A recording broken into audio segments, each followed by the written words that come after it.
너희는 유혹의 욕심을 따라 썩어져가는 구습을 따르는 옛 사람을 벗어버리고 오직 너희의 심령이 새롭게 되어 하나님을 따라 의와 진리의 거룩함으로 지으심을 받은 새 사람을 입으라.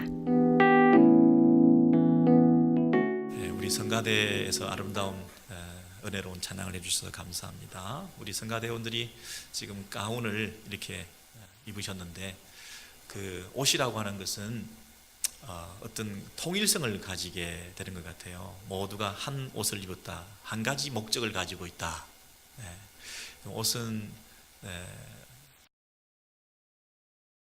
우리의 그 내면을 잘 표현하는, 우리의 사람됨을 드러내는, 또 우리가 사는 목적과 또 신분과 우리의 삶의 방향성을 드러내 보여주는 그런 옷이 보통 유니폼 같은 것을 입게 되지 않겠습니까? 그래서 우리 성가대는 다 하나가 되었구나, 그리고 한 가지 목적을 가지고 저렇게 같은 옷을 입었구나, 이런 생각을 하게 되잖아요. 우리 그리스도인들도 어떤 면에서는 다 옷을 입은 자들이다, 이렇게 말을 하죠. 우리가 신분이 바뀌었다 할 때 반드시 옷의 영향을 받게 되는 것 같습니다. 어떤 목사님이 저에게 사진을 하나 이렇게 SNS를 보냈는데, 보니까 딸이 시험에 합격해서 이번에 신임 검사로 이렇게 임관되는 그 법복을 딱 입고 있는 그 사진을 하나 딱 보냈어요. 아주 젊은 자매가 이게 법복을 딱 입고 있으니까 얼마나 보기 좋은지, 목사님도 뭐 아버지니까 얼마나 자랑하고 싶었겠어요. 그래서 그렇게 자랑스럽고 또 프라이드를 가지고 이렇게 좀 삶이 바뀌고 생활이 바뀌고 신분이 바뀌고 그럴 때에 옷을 바꾸어 입는다는 것은 너무나 당연한 것인 것 같아요. 그죠? 우리가 병원에 가면 지과를 막론하고 다 환자복을 입게 되잖아요. 우리 감옥에 가면 다 죄수복을 이렇게 입게 될 텐데요. 굳이 뭐 여러분 체험 안 해보셔도 되겠습니다만은, 그 유대인 그 수용소에서 입힌 그 죄수복은 한두 수치가 큰, 치수가 큰 옷을 헐렁한 것을 이렇게 입힌대요. 그 기록에 의하면. 그리고 그 옷들이 이 독일 군인들이 가지고 있는 그 유니폼, 몸에 착 달라붙는 그 유니폼이나 반짝이는 이 가죽 부츠와는 다르게 아주 헐렁하고, 뭐 그다음에 속옷을 입히지 않는다 그러죠. 속옷을 입지 않은 상태에서 헐렁한 옷을 입혀가지고 이 수용소에 있는 사람들이 스스로 생각할 때 주눅들게 만드는, 좀 초라해지는, 힘을 뭐 쓸 수도 없는, 속옷도 안 입고 헐렁한 옷을 입고 있으니 그 독일 군인의 그 유니폼에 비해서는 너무나 좀 자존심이 떨어지는, 자신감이 떨어지는 이런 식으로 옷을 입혀가지고 그 사람을 또 그런 신분으로 나락으로 떨어지게 만드는 그런 영향도 이 옷이 있는 것 같아요. 사람이 옷을 만들어 입기도 하지만 또 옷을 입으면 그 옷이 사람을 만들어 가기도 하는, 그래서 이 무슨 옷을 입느냐가 굉장히 중요하거든요. 그런 옷을 입으면 점점 사람이 이렇게 힘들어지고 나락으로 떨어지고 자신감을 잃어버리게 만드는 그런 옷을 입고 살 필요는 없지 않겠어요? 우리가 그리스도인이 됐다는 얘기는 이제 새 사람이 됐다는 얘기인데, 우리가 누군가요? 하나님의 자녀가 되었어요. 하나님을 왕으로 모시는 그 왕의 자녀들인 왕자들이고, 그리고 우리가 천국의 시민권자들이잖아요. 하나님의 아들, 딸이라고 하는 그런 놀라운 신분으로 바뀌었다고 하면, 우리가 뭐 그 세상 어디에도 없는 신분의 상승을 경험한 자들이죠. 우리는 정말 엄청난 자리에 이제 있게 되었으니까 그에 걸맞는 옷을 입게 되었다. 그래서 우리가 예수 믿게 되었다는 것은 옷을 바꿔 입게 되었다, 이렇게 설명하는 것이 너무나 자연스러운 상징이고 예화라는 거예요. 그래서 오늘 본문을 보시면 에베소서 4장 2절과 23절, 24절에 보니까 너희는 유혹의 욕심을 따라 썩어져가는 구습을 따르는 옛사람을 벗어버리고 오직 너희의 심령이 새롭게 되어 하나님을 따라 의와 진리의 거룩함으로 지으심을 받은 새 사람을 입으라. 그래서 벗어버리고 입어라. 이게 너무나 자연스러운 우리에게 주어진 말씀이라는 거예요. 여러분, 그런데 벗어버리라 하는 것과 입으라 하는 것이 두 가지 명령처럼 이렇게 되어 있는데, 명령이라기보다는 이미 우리에게 일어난 상태를 말하는 거예요. 우리가 이미 옛사람은 죽고 새 사람이 되었다, 그렇게 말하는 거예요. 근데 벗어버리라, 그 다음에 입어라, 이걸 두 가지를 별개의 것으로 구분해서 생각하시면 안 되고 동시에 일어난 사건으로 생각을 하셔야 돼요. 여러분, 교회 나오실 때 뭐 자녀들이 침대 안에서 아직도 잠옷바람으로 있고 배우자 중에 한 사람이 오늘 가기 싫어, 오늘은 안 쉴래, 뭐 이러는 사람이 있어서 상대방이 가자, 빨리 옷 갈아입고 가자, 이렇게 만약에 얘기를 했다 하십시오. 근데 그 얘기를 들은 사람이 잠옷을 벗어버리고 나는 벗으라는 그 명령에 순종해서 벗었다. 둘 다 입기 위해서 벗어야 되는 건데 그냥 벗기만 해놓고는 입지를 않는 거예요. 그러면 이 꼴은 벗기 전보다 더 창피한 꼴이 되는 거거든요. 벌거벗고 속옷 차림으로 막 다니면서 이제 교회 가자 그러면 이제 잠옷만 벗은 상태로 가자 그러면 따라 나서면 이거 큰일 났잖아요. 이게 입기 위해서 벗는 건데 벗는 것만 가지고 내가 뭔가 했다고 생각하고 내가 명령에 순종했다, 내가 그래도 두 가지 중에 한 가지는 하지 않았냐, 내가 가만히 있지 않았다, 반응했다, 이렇게 말한다면 굉장히 이거는 어려운 일이 생기거든요. 여러분 잘 생각해 보세요. 우리가 신앙생활을 마치 벗어버리고 그래 그걸 했다, 나도 뭔가 노력했다, 뭐 하지 않기로 했다, 그런 차원에 머무르고 진짜 새 사람을 입는 것, 새로운 주인을 모시고 새로운 문화에 들어가고 새로운 나라에 걸맞는 새로운 질서에 따라 사는 이런 적극적이고 능동적인 것 없이 그냥 소극적이고 수동적으로 우리가 신앙생활을 하고 있다면 굉장히 이거는 착각하고 있는 것이거든요. 이런 부분이 굉장히 위험하다는 거예요. 왜냐하면 신앙생활에는 결코 이걸 나누어서 생각하지 못하고 영적 싸움에는 결코 중립지대라고는 없기 때문에 그 중립지역이라고 하는 걸 남겨놓으면 큰일 난다는 거예요.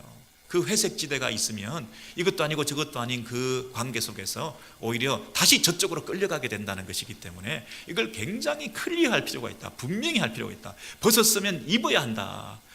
입지 않으면 벗은 거 아니다. 오히려 벗어만 놓고 입지 않으면 이전보다 더 못한 꼴이 될 거다. 이걸 설명하기 위해서 누가복음 11장에 보시면 이런 예화를 주께서 사용하고 계셔요. 굉장히 중요한 본문이잖아요. 누가복음 11장에 보시면 나와 함께 하지 아니하는 자는, 나와 함께 하지 아니하는 자는 나를 반대하는 자요, 나와 함께 모으지 아니하는 자는 해치는 자니라. 더러운 귀신이 사람에게서 나갔을 때에 다니며 쉬기를 구하되 얻지 못하고 이에 이르되 내가 나온 내 집으로 돌아가리라 하고 가서 보니 그 집이 청소되고 수리되었거늘 이에 가서 저보다 더 악한 귀신 7을 데리고 들어가서 그하니 그 사람의 나중 형편이 전보다 더 심하게 되니라. 이게 무슨 말입니까? 어떤 사람이 귀신이 들렸는데요, 그래서 축사를 하고 귀신을 쫓아내셨어요. 냈는데 이제 귀신이 쫓겨나가고 난 다음에 그 빈집인 상태가 위험하다는 거예요. 빨리 새 주인을 모셔야 이 귀신이 쫓겨나간 것이 의미가 있는 것이, 귀신만 쫓겨나가고 그대로 빈집으로 놔두면 이건 오히려 더 센 귀신들이 와가지고 거할 수 있는 좋은 환경이 된다는 거예요. 수리하고 청소하고 깨끗하게 되었으니까 더 잘됐다 그러면서 사방에서 달려들게 된다는 거예요. 그래서 7 귀신이 들어와서 그 안에 거하게 되어서 그 사람이 이전보다 나중 형편이 더 심하게 망가지게 되었다는 거예요. 바늘 하나를 세울 만큼의 자리도 없는 것이 영적 싸움의 현장이라는 거예요. 중립지역은 없다는 거예요. 첨예하게 대립되어 있다는 거예요.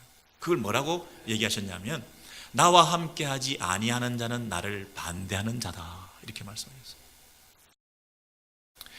여러분, 이거 굉장히 포용과 관용의 대명사처럼 우리 주님은 마음이 넓으신 분인 줄 알았더니 너무나 독선적이고 배타적으로 말씀하시기를 나하고 함께하지 않으면 다 나를 반대하는 자다, 그렇게 말씀하시는 거예요. 그리고 이 말씀을 하시는 거거든요. 여러분, 나와 함께한다는 얘기는 예수님을 따른다는 거예요. 예수님을 따라간다, 예수님과 함께한다, 예수님을 주인으로 모신다. 이거는 주제권의 문제예요. 내 안에 사로잡고 있던, 장악하고 있던 그 귀신의 세력들이 쫓겨나고 난 다음에 이제는 새로운 주인은 누구냐? 그 주님의 통치, 주님의 임재가 내 안에 있느냐. 이것이 우리의 이 신앙생활의 제일 중요한 부분이라는 거예요. 근데 철저하게 그 주님을 모시지 않고, 철저하게 주님을 의지하지 않고 내가 그냥 가만히 이렇게 있으면, 주님만을 따라가지 않으면, 주님만을 모시지 않으면 나를 반대하는 자라고 하는 이 말씀 앞에 우리가 반응해서 철저하게 주님을 붙드는 이런 모습이 없이 그냥 느슨하게 있다가는 오히려 사탄이 활동할 수 있는 공간으로 더 좋은 환경이 된다는 거예요. 여러분, 이게 무슨 말일까요? 굉장히 힘든 말이죠. 요 얘기의 반대 얘기를 제가 해볼게요. 누가복음 11장 그 앞에 8장에 보시면 또 7 귀신 얘기가 나오는데요. 한번 보시죠. 누가복음 8장 1절에서 3절 보시면 예수께서 두루 다니시면서 하나님 나라를 선포하셨어요. 복음을 전하셨어요. 예수님과 누가 함께 갑니까? 12 제자들이 함께 하고 있습니다. 예수님을 주님으로 모시고 따라가고 있죠. 그물을 버리고 아비를 버리고 주님을 따라 나선 주님의 제자들이 주님을 주님으로 모시고 따라가고 있어요. 그런데 또 어떤 사람들이 따라다니냐면 악기를 쫓아 내심과 병고침을 받은 어떤 여자들, 곧 7 귀신이 나간 자 막달라인이라 하는 마리아와 그랬어요. 그리고 헤롯의 청지기 구사의 아내 요한나와 수산나와 다른 여러 여자가 함께하여 자기들의 소유로 그 예수님과 제자들을 섬기더라 그랬어요. 각 동네 사람들이 예수께로 나와 큰 무리를 이루게 되었다, 이렇게 말하죠. 여러분, 소유라고 하는 것은, 물질이라고 하는 것은 나의 주인으로 삼을 만한 거잖아요. 근데 그 소유를 가지고 누구를 섬겼다는 얘기는 그 섬김의 대상이 내 주인이라는 얘기죠. 그 주님을 주님으로 모신 여인들이 자기의 소유를 가지고 주님을 섬겼다고 했어요. 그리고 그 당시에 이 여성들이 이 남성들을 따라다닌다는 얘기는 유대 사회에서 있을 수가 없는 일이에요. 당시 관습과 전통의 어떤 문화의 이런 분위기로서는. 그런데 그런 거 다 남들의 이 시선을 외면한 채 오직 주님만을 따라간다는 얘기는 뭘 말하는 거죠? 정말 주님을 따르기로 작정한 자들이죠. 뿐만 아니라 7 귀신이 그동안 자기를 사로잡고 있을 때 그 막달라 마리아가 얼마나 고통스러웠겠어요. 그 인생이 얼마나 망가졌겠어요. 얼마나 비참했겠어요. 사는 게 아니잖아요. 그랬던 그 막달라 마리아가 이제 정말 주님을 따라 나선 여인이 되었어요. 그러면 이 막달라 마리아는 7 귀신이라고 하는 그 자기를 지배하고 다스리고 있는 그 마음의 내면에 장악된 상태가 이제는 제거되고 나서 누가 그 안에, 그 여인 안에 그 마음을 사로잡았다는 얘기인가요?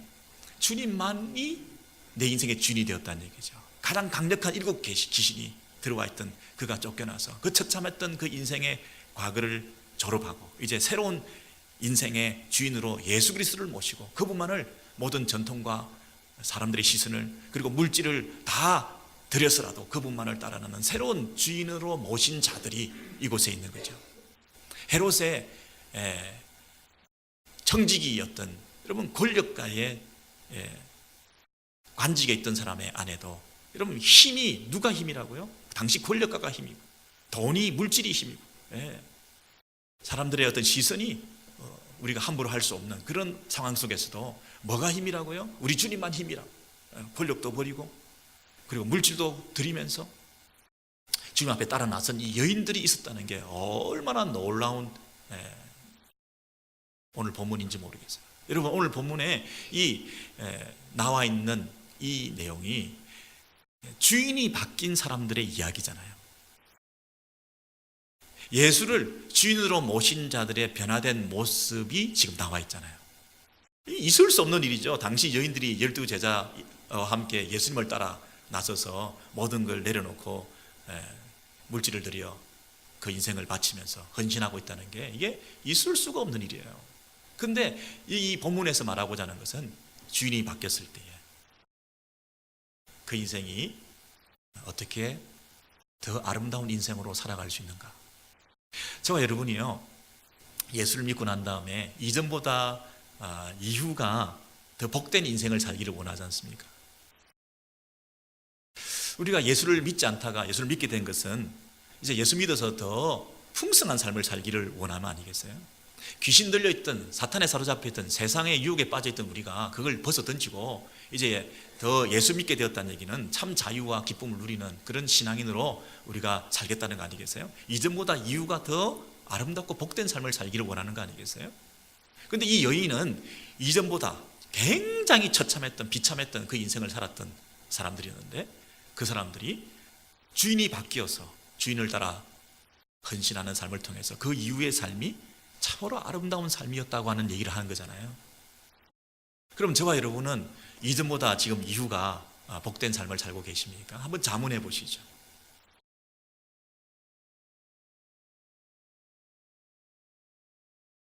엉거주춤한 상태에 혹시 있잖아요. 어색한 동거를 하고 있잖아요, 주님과. 뭔가 확실하지 않는 인생의 후반전을 살고 있지 않나요? 이 여인들처럼 전적인 내 주인은 그분이시다, 그분의 주재권을 인정해드리고 온 삶의 영역에서 그분이 내 인생의 주인이시다, 내 삶의 주인이시다, 그게 의심의 여지가 조금도 없이 주님의 편이 아니면 주님의 적이다, 나를 따르지 않으면 내 원수다, 이렇게까지 말씀하시면서 중립지대는 없다 라고 주께서 우리의 주재권에 대한 분명한 헌신을 받기 원하실 때에 우리가 지금 그렇습니다 주님, 내 시간, 내 물질, 내 인생 모든 것을 주 앞에 드릴 때에 당신만이 우리의 모든 것의 주인 되십니다. 여러분, 이렇게 살면 그 인생이 이전보다 더 이유가 복된 삶을 사는 것이고, 그게 안 되고 좀 어중간한 상태에서 예수는 믿는데 구원은 받은 것 같은데 죄는 용서된 것 같은데 새 사람을 덧입어 사는, 새 옷을 입는 것 안 하고 잠옷은 벗어 던졌는데 이 교회 갈 새 옷을 안 입고 자꾸 어정거리고 있으면 이게 분명히 예수는 믿는 것 같고 교회는 다니고 있고 교회에서 출석하고 있고 직분 받고 했는데 나는 여전히 뭔가 확실하지가 않는, 행복하지 않는, 신앙생활이 즐겁지 않은, 승리하지 못하는, 뭔가 흉내만 내고 있는 이런 모습으로 살고 있는 것은 아닌가. 이건 사탄이 장난하기 딱 좋은 환경을 내가 만들고 있는 거 아닌가.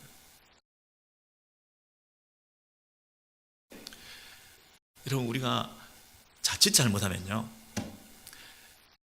우리가 깨끗하게 청소한 것으로, 벗은 것으로, 그것으로 이제 다 되었다고 생각하게 하시고요.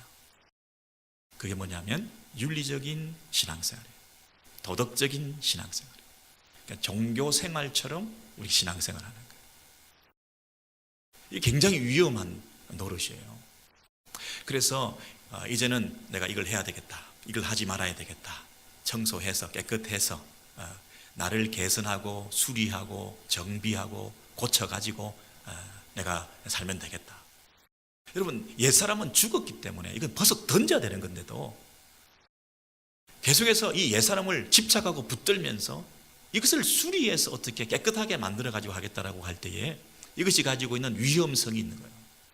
자칫하면 내가 이것을 하는데 내가 했다고 하는 가능성을 믿게 되고 자기가 이 의가 쌓이는 기회가 되죠. 남들은 하지 않는 것에 대해서 정죄하게 되고 나는 할 수 있었다고 하는 것에 대한 우월감을 가지게 되고 나는 못한다고 하는 열등감 속에 또 빠지게 되기도 하고, 그리고 하는 척 해야 되니까 남들 다 하니까 위선적인 삶을 살기도 하고 외식하게 되는 거잖아요. 하는 척 하니까 그런 기만적인 삶을 살면서 우리가 사는 거죠.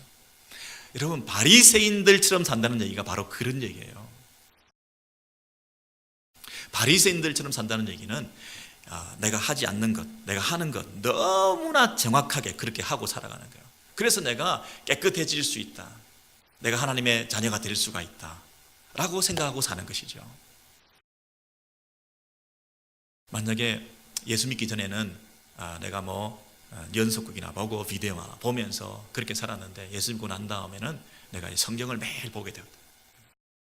그게 만약에 차이라면, 예전에는 주초가 해결되지 않아서 술도 먹고 담배도 피우고 그렇게 살았는데 나 이제는 주초 해결을 했다, 나 이제 안 하기로 했다. 이전에는 주일에도 놀러 다니고 막 그랬는데 나는 이제 주일은 성수해야 된다, 거룩하게 지켜 주일 성수한다. 옛날에는 다 떼먹고 그냥 내가 썼는데 내가 11조 하기로 했다. 만약 그렇게 달라졌다, 그렇게 달라진 것을 딱 내놓으면서 내가 새 사람 되었다, 만약 이렇게 얘기를 하면 그게 바리새인이죠. 그렇지 않습니까, 여러분?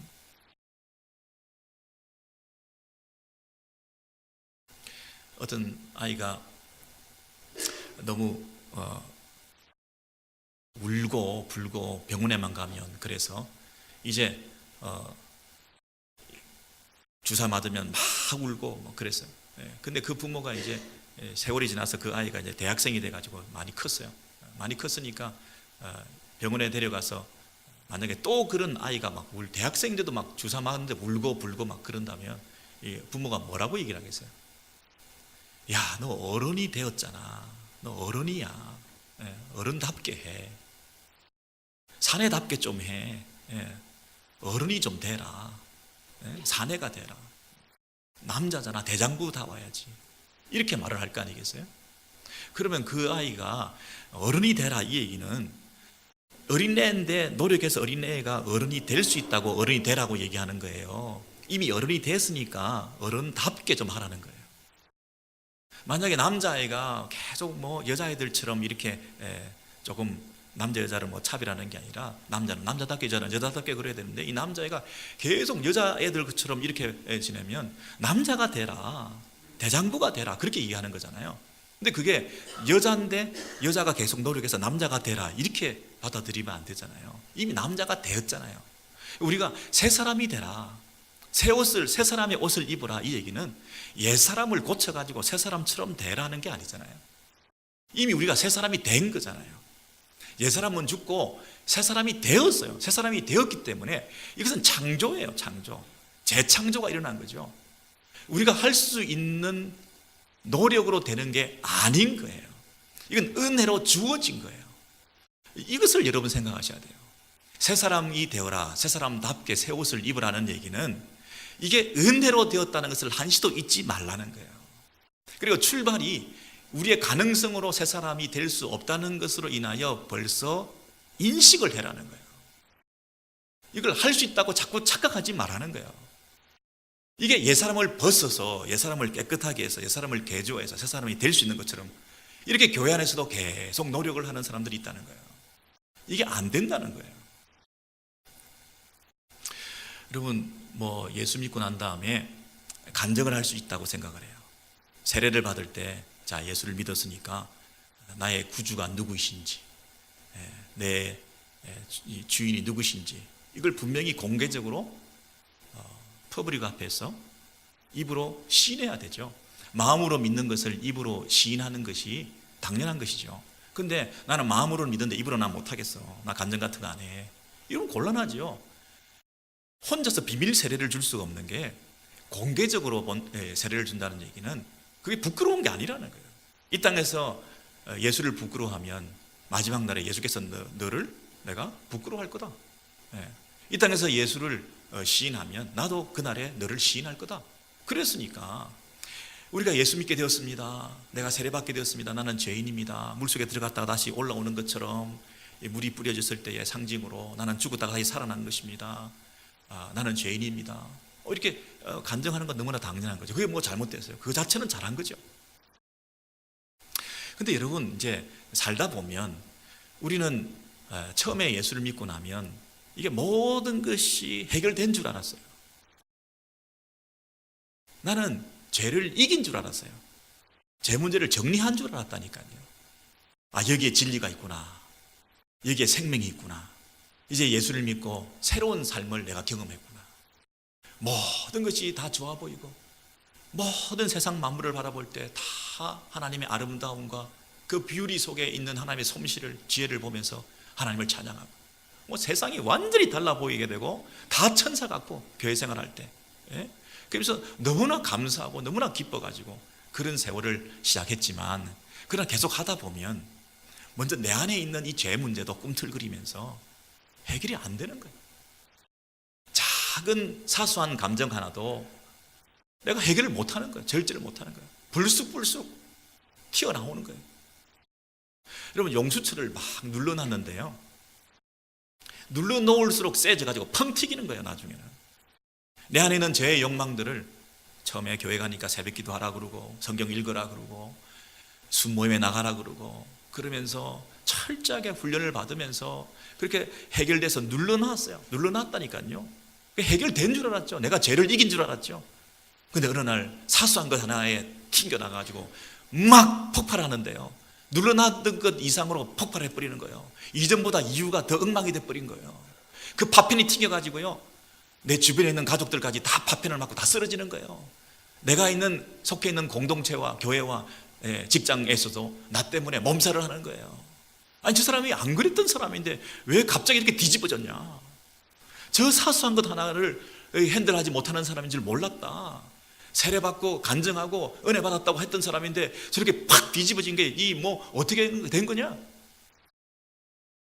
여러분, 그렇게 생각하지 않겠어요? 저와 여러분이 이 죄가 가지고 있는 그 무서운 힘과 내 속에 있는 그 죄의 욕망이 가지고 있는 그 깊은 뿌리가 쉽게 해결되지 않는다는 것을 우리가 알게 되지 않았습니까? 해결된 줄 알았죠. 해결이 안 되는 거예요. 사람이 저 사람 바뀌었다, 변화되었다, 주변에서 사람 달라졌다, 저 사람 진짜 변화된 줄 알았죠. 사람만큼 안 변하는 게 없는 거예요. 아니, 절대로 안 바뀐다고 해도 될 만큼 안 변하는 거예요. 배우자가 몸살을 하고 자녀들이 몸살을 하고 공동체 안에서 그 사람이 몸살을 하는 원흉이 될 줄 누가 알았겠어요? 그렇게 뛰어나고 선량하게 보이는 사람들이.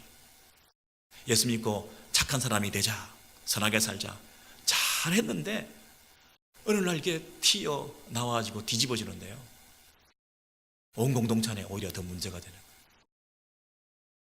사람들이 뭐라 그러죠? 그런 사람 아니에요. 그럴 리가 없지. 만약에 우리가 매번 이럴 수밖에 없다고 한다면 기독교는 엉터리 아니겠어요? 그리고 평생을 눌러놓으면서 그런 척하고 살아가는 것은 위선 아니겠어요? 어느 정도의 차이는 있겠지만 저와 여러분이 다 거짓말하는 거 아니에요. 지금 목사도 되고 장로도 되고 직분자가 되었으니 교회를 수십 년 다녔는데 나는 이 죄 문제 다 해결된 것처럼 하고 살아야 되는 거 아니겠어요?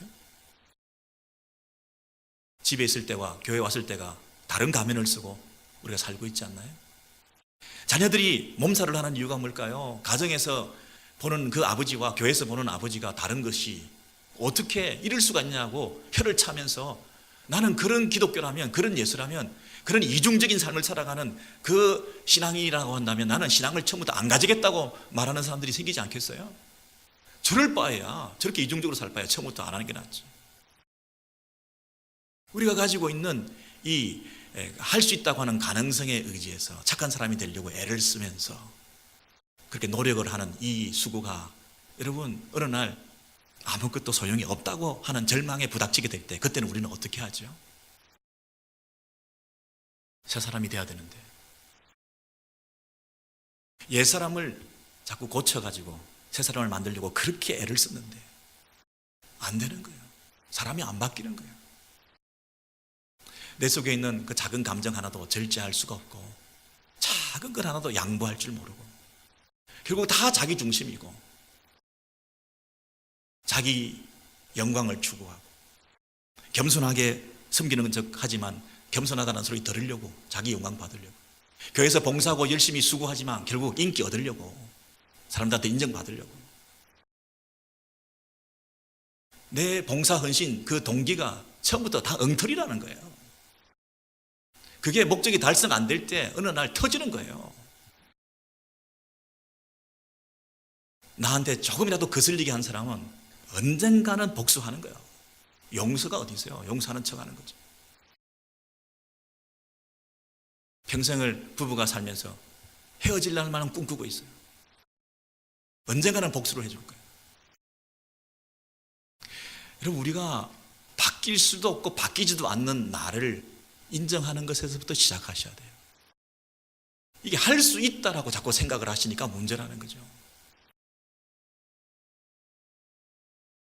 새 사람이 되었다는 얘기는 내가 옛 사람이 바뀌어서 새 사람으로 가고 있다는 게 아니라 새 사람이 이미 되었다는 거예요.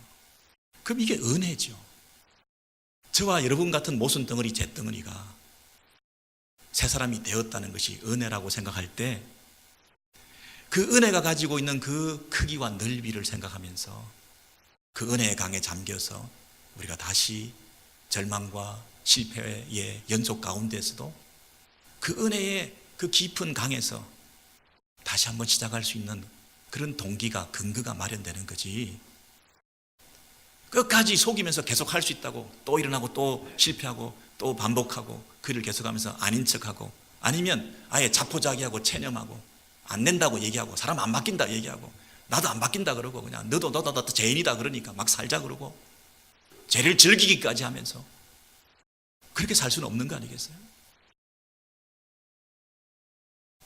탕자가 집을 나갔어요. 그래서 돌아오기로 했습니다. 돌아오기로 한 것은 이제 아버지 집에 가면 적어도 먹고 살 수는 있을 거 아니겠어요? 그래서 그 방탕한 생활을 벗어나서 아버지 집에 돌아가기로 했어요. 그래서 뭐라고 얘기를 하냐면 나는 품꾼의 하나라고 취급해도 좋다라고 돌아가는 거예요. 아버지의 종으로서 나는 가겠다. 주인의 집에 들어가서 종살이 하는 것이 내 목표라는 거예요. 아버지의 아들이라 일컬음을 내가 감당치 못하겠다는 거예요. 나는 아들로 살기가 부적합하다는 거예요. 어색하다는 거예요. 그냥 종으로 사는 게 좋겠다는 거예요. 그냥 아버지의 어카모데이션만 받아서 그냥 숙박하면서 그냥 혜택이나 누리고 사는 것이 자기 목표인 거예요. 그러고 돌아온 거예요. 근데 아버지는 동구밖까지 달려나가시면서 종으로 맞아들였나요? 아들로서 맞아들인 거죠. 잔치를 한 거죠. 가락지를 끼운 거죠. 여러분, 아버지가 그 아들을 맞으러 뛰어나갈 때 이제 아들이 돌아오면 아버지의 마음에 흡족한 아들로 변해 있을 거야. 아니면 곧 돌아와서 바로 변할 거야. 내 마음에 꼭 맞는 아들로 앞으로 바뀌는 것이 금방 될 거야. 그러니 내가 맞으러 나갔나요? 그 아버지가 그 아들을 맞으러 나갈 때에 우리 집에 있는 그 맏아들하고 관계가 좋아질 거야. 저 아들이 이제 형제간에 만나서 사이 좋게 지내겠지 라고 기대하면서 그 아들을 맞으러 나갔나요? 아들 사이에 같이 살다 보니까 얼마나 안 맞겠어요. 갈등, 긴장, 경쟁, 시기, 질투, 그 맏아들과 이 둘째 아들 사이에 있었던 그 텐션이 얼마나 아버지의 마음을 아프게 했을까요? 그런 텐션이 있는 관계가 면 처음부터 그냥 종으로 그냥 나가 살든지 자산 떼줘서 들어오지 말게 하든지 왜 그 아들을 자기 집에 들였나요? 그 아들이 집에 들어왔는데 옛날 생각 안 났을까요? 잘 놀들 때 아버지 집에 사는 게 깝깝하지 않았을까요? 아버지 집에 사는 게 어색하지 않았겠냐고요. 방탕하게 살던 그 재미를 금방 잊어버릴 수 있겠나요? 또 생각나지 않았을까요? 탈출을 꿈꾸지 않았겠냐고요. 이렇게 사느니 한 번 더 신나게 노는 게 낫겠다.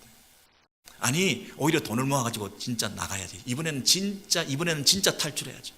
이번에는 돈을 지혜롭게 쓰면서 저 영감탱이를 완전히 내가 독립할 수 있는 근거로 삼아야죠. 아버지 집에서 돌아와가지고 열심히 일했어요. 탕자가 아버지 집에 돌아와가지고 열심히 일을 했다니까요. 그 수고, 그 헌신, 그 충성, 아버지가 겉으로 볼 때 헌신하는 그 모습을 보면서 흡족해 할 만큼 아버지를 속이면서 돈을 모았어요. 기만적인 행위죠. 아버지가 볼 때 너무너무 착한 아들이었어요. 11주 하죠. 새벽기도 하죠. 주일 성수하죠. 전도 열심히 하죠. 너무 나만 할 데 없는 아들이었어요. 그렇게 삼아 줄 수도 있을 만큼 열심히 했지만 그러나 여전히 그 아들은 자기 성을 쌓고 있어요. 여러분, 우리가 교회 다니면서 아버지의 자녀로서 살고 있나요? 주인의 종으로서 우리의 의무를 다하면서 그것으로 우리의 숙박시설이나 해결하는 우리의 소속금이나 달래는 우리가 이 땅에서 위로받는 그런 차원에서 교회들을 다니고 계신가요? 옛날 생각날 때, 잘 놀 때 그 쾌락을 쉽게 잊을 수 있을까요? 세상이 주는 그 달콤한 유혹 앞에 우리가 늘 성경 보면서 성도의 교제를 나누며 교회 안에서 생활하는 이것으로 만족이 될까요? 이게 주인이 바뀌어서 그 주인이 우리 아버지가 되신다는 사실 때문에 내가 10,000번 실패해도 우리 아버지는 계속 기다려 주시고 내 과거를 아시는 하나님 아버지께서 나를 용납해 주셨을 뿐 아니라 현재 이 초라한 내 모습 몰골도 용납해 주신 아버지가 나를 위해서 뛰어나오셨을 뿐 아니라 내 미래에도 실패하고 좌절하고 넘어지고 하나님 앞에 실망시켜드리는 삶을 연속해서 산다 하더라도 우리 아버지는 과거와 현재와 미래에 그 아들 된, 그 딸 된 그 관계를 끊어낼 수 없는 분이기 때문에 그 아버지와의 아들의 관계 속에서 내가 지금 그 품에 들어와 있다는 사실을 깨닫지 못하고 내 과거에 살던 그 모습으로 돌아가기를 원하고 현재 아버지와 관계가 어색하고 앞으로 어떻게 될지 모르는 불안함 속에서 내 인생을 내가 경영해 나가겠다는 생각을 가지고 될 때에 그 아버지의 그 뜨거운 마음, 그 사랑의 눈물을 자식들은 모르고 있는 거죠. 적어도 그 은혜라고 하는 것을 깨달으면 내가 이 자리에 있게 된 것이 있을 수 없는 자리에 있게 되었다고 하는 이 은혜, 당신의 아들까지 예수 그리스도를 통하여 우리의 죄값을 지불하시고 죄 문제를 처리하기를 원하시면서 그 죄의 자리에 더 이상 있지 말라고 하시는 그 눈물 흘리는 아버지의 그 사랑에 대해서 조금이라도 깨닫게 되었을 때 그 아버지의 은혜라는 것을 내가 알게 된 사람으로서 가지는 자식의 마음으로 그 아버지를 바라볼 때 그 속에 생기는 새로운 디자이어가 있는가? 내 안에 꿈틀거리는 죄의 욕망, 세상을 향한 유혹, 나를 위해서 나의 영광과 인기를 추구하며 살려고 하는 자기 중심성, 이런 것들로 끊임없이 자기 숭배교에 빠져 있는 내 안에 있는 이 자기의 그 디자이어를 따라 사는 삶이 아니라 당신의 아들까지 주시면서 우리를 당신의 자녀 삼아 주시고 우리의 과거와 현재와 미래의 모든 죄를 이미 용서하셨다고 하는 그 아버지의 눈물, 그 아버지의 용서, 그 아버지의 은혜가 얼마나 크고 놀라운 것인가를 깨달으면서 적어도 내가 죄를 즐길 수는 없겠다. 내가 똑같은 죄를 반복할 수는 없겠다. 내가 100번 똑같은 죄를 반복했다 하더라도 101번째 다시 시작해야 되겠다. 체념하고 자포자기하고 안 된다 이거. 못하는 거야 이거는. 안 되는 거야. 그렇게 살 것인가? 아니야. 101번째라도 아버지는 그걸 원하실 거예요. 내가 다시 할게요. 염치 없고 체면 없고 면목 없지만 그래도 내가 다시 할게요.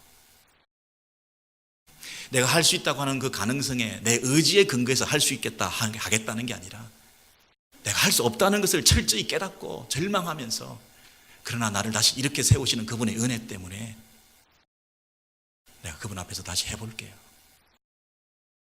라고 말하는 그 아들됨이 우리에게 있느냐 하는 것이죠. 새 사람이 되라, 새 사람의 옷을 입으라, 그게 뭘 말하는 건가요? 나의 윤리, 도덕, 종교 이런 것을 통해서 점점 새 사람이 되어 간다는 것이 아니라 내가 옛사람은 죽었다고 하는 사실을 인식하고 나의 노력과 나의 의지로는 새 사람이 될 수 없다는 것을 분명히 절망한 사람들이 그러나 나 같은 것을 통해서 하나님께서 여전히 기대와 소망을 가지고 계신다는 그 하나님의 무한하신 은혜 때문에 다시 일어나는, 은혜로 일어나는 것을 말하는 것이 내 의지로 일어나는 것이 아니라는 것을 늘 내 안에 생각하게 될 때 비로소 우리의 신앙생활은 조금씩 주님께서 원하시는 방향으로 가게 되는 것이죠. 근데 그게 아니면 은혜에 근거해서 새 사람을 입어가는 그런 삶이 아니라 여전히 옛 사람을 개조하는 방식으로 나를 고쳐서 새 사람으로 만들어 가려고 하는 그 노력이 내 안에 있다고 한다면 이것은 이전보다 이후가 더 비참하게 되는 거예요. 자기 의와 자기의 노력으로 인한 자기의 우월감 속에 취해서 살든지, 아니면 정말 안 되고 또 안 되니까 체념하고 자포자기하고, 아니면 되는 척하고 외식하며 평생을 그렇게 살아가는 인생이 되든지, 그게 다 사탄이 작용하기 좋은 환경을 조성하는 거 아니겠어요? 자기를 중심으로 해서 내가 노력하려고 하는 그 가능성을 붙잡고 있는 사람들은 사탄이 얼마나 장난질하기가 좋은 환경이 되겠나요? 나는 할 수 없다. 모든 것을 내려놓고 주님의 은혜입니다. 이것이 되어도 하나님의 은혜고 안 되어도 하나님께서 나를 버리지 아니하신다고 하는 그런 믿음을 가지고 또 한 번 시도하겠습니다. 우리 공동체가 말이죠, 그런 하나님의 자녀들이 모인 공동체가 되면 서로의 실수와 잘못들에 대해서 얼마나 그 마음들이 너그러울 수 있겠어요. 공동체 안에서 이래 서로를 정죄하고 비난하고 용서하지 못하고 복수하고 하는 그 이유가 다 어디 있겠어요? 책임 전가하고 나는 적어도 아니다. 너 책임이다. 나는 적어도 그 정도는 아니다. 나는 그거 안 할 거야. 너는 그거 하잖아. 나는 하는데 너는 그거 안 하잖아. 이런 식의 서로 모습이 있는 이유가 뭘까요? 우리가 은혜에 근거한 공동체가 아니기 때문 아니겠어요? 저와 여러분 모두가 하나님 은혜가 아니었으면 이 자리에 있을 수 없는 자들인데, 하나님 은혜 때문에 이 실수투성이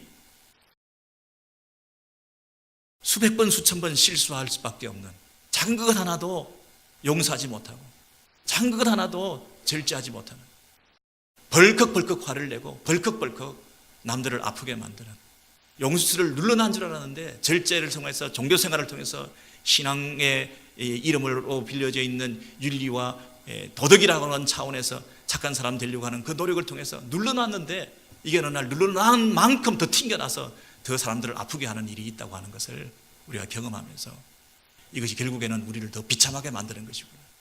일곱 귀신이 나간 줄 알았는데 오히려 더 악한 것들이 들어와서 우리를 괴롭히는 그런 장이 될 수밖에 없는 것이 아닌가, 이런 아픈 마음을 가지고 우리가 서로를 향해서 하나님 은혜가 있는 공동체. 여러분, 어떤 교회 이 표를 제가 봤는데요, 참 이렇게 되었으면 좋겠어요. 익산에 있는 어느 공동체의 표가 죽어도 예배, 굶어도 11조, 쓰러져도 새벽기도, 힘들어도 복음전도. 얼마나 좋아요. 이렇게 되면 얼마나 좋겠어요. 여러분, 이게 되나요? 되는 것 같이 보였겠죠. 어느 정도 효과가 나타났겠죠. 어느 정도 실적과 목표를 달성할 수 있겠죠. 된다고 하는 그런 가능성이 분명히 있어서 이러면 되는 거구나 하고 생각했겠죠. 그러나 길게 볼 때 우리를 망하게 할 수도 있어요. 길게 볼 때 우리를 더 비참하게 만들 수가 있어요. 인간의 의지와 인간의 어떤 가능성에 근거해서 우리가 신앙생활을, 교회생활을 해나가자, 이것이 가지는 그 함정이 있어요. 오히려 이것이 우리를 더 비참하게, 이전보다 이유가 더 우리를 피폐하게 만들 수가 있어요. 이나마도 하지 않는 것이 문제지, 정말 첫 출발은 하나님의 은혜에 근거해서 우리 모두가 아무것도 할 수 없는 그런 철저한 자기 부정을 통해서 하나님의 은혜가 다시 우리를 살렸다고 하는 이런 고백이 있어서 모든 영광 하나님께 돌려드리고, 이 모든 과정을 통해서 우리는 다 없어지고 주님만 드러나는 그런 신앙 공동체, 우리 성도들, 하나님께서 기뻐하시는 새 사람들 되시기를 주의 이름으로 소원합니다.